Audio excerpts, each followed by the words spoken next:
মই ইয়াত আহিছোঁ মোৰ দাদাৰ কাৰণে উইদাউট এ কণ্ডিশ্যন জাষ্টিছ পাব লাগে। গতিকে তাত মোৰ কোনো স্বাৰ্থ নাই, কোনো কণ্ডিশ্যন নাই। গতিকে মই যিমানখিনি সত্য মই জানো মই সম্পূৰ্ণ কৈছোঁ আৰু তাৰ ওপৰত বেছ কৰি মই ভাবোঁ আমাৰ কেছটো আৰু বেছি ষ্ট্ৰং হৈছে। কথাখিনিৰ পৰা বহুত কথা প্ৰুভ কৰিবলৈ সুবিধা হ'ব। প্ৰতিজনৰ কথা সোমাইছে মোৰ ভাষ্যত, প্ৰতিজনৰ কথা সোমাইছে, প্ৰতিজনৰ দুখখিনি সোমাইছে, গোটেইখিনি কথা সোমাইছে।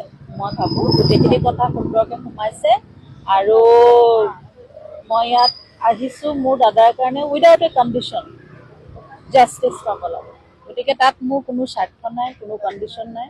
গতিকে মই যিমানখিনি সত্য মই জানো মই সম্পূৰ্ণ কৈছোঁ আৰু তাৰ ওপৰত বেছ কৰি মই ভাবোঁ আমাৰ কেছটো আৰু বেছি ষ্ট্ৰং হৈছে।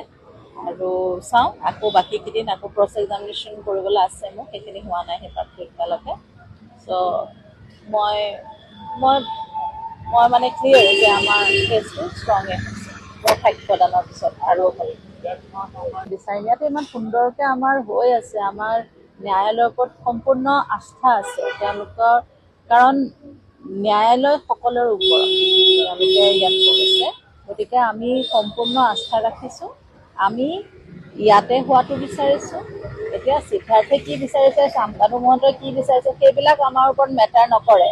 তেওঁলোকে পলাবলৈ যিকোনো বস্তু, যিকোনো কাম কৰিব, যিকোনো অভিমন্ত্ৰী কৰিবলৈ তেতিয়াও চেষ্টা কৰিব যাতে ইয়াৰ পৰা পলাই ক'ৰবাত থাকিবগৈ পাৰে। কিন্তু আমাৰ পৰিয়ালৰ ৰোষৰ পৰা, অসমবাসীৰ ৰোষৰ পৰা, আমাৰ সকলোকে যোনটো আমি দুখ পাইছোঁ সেইটোৰ পৰা আমি তেওঁলোকক সাৰি যাবলৈ কেতিয়াও নিদিওঁ।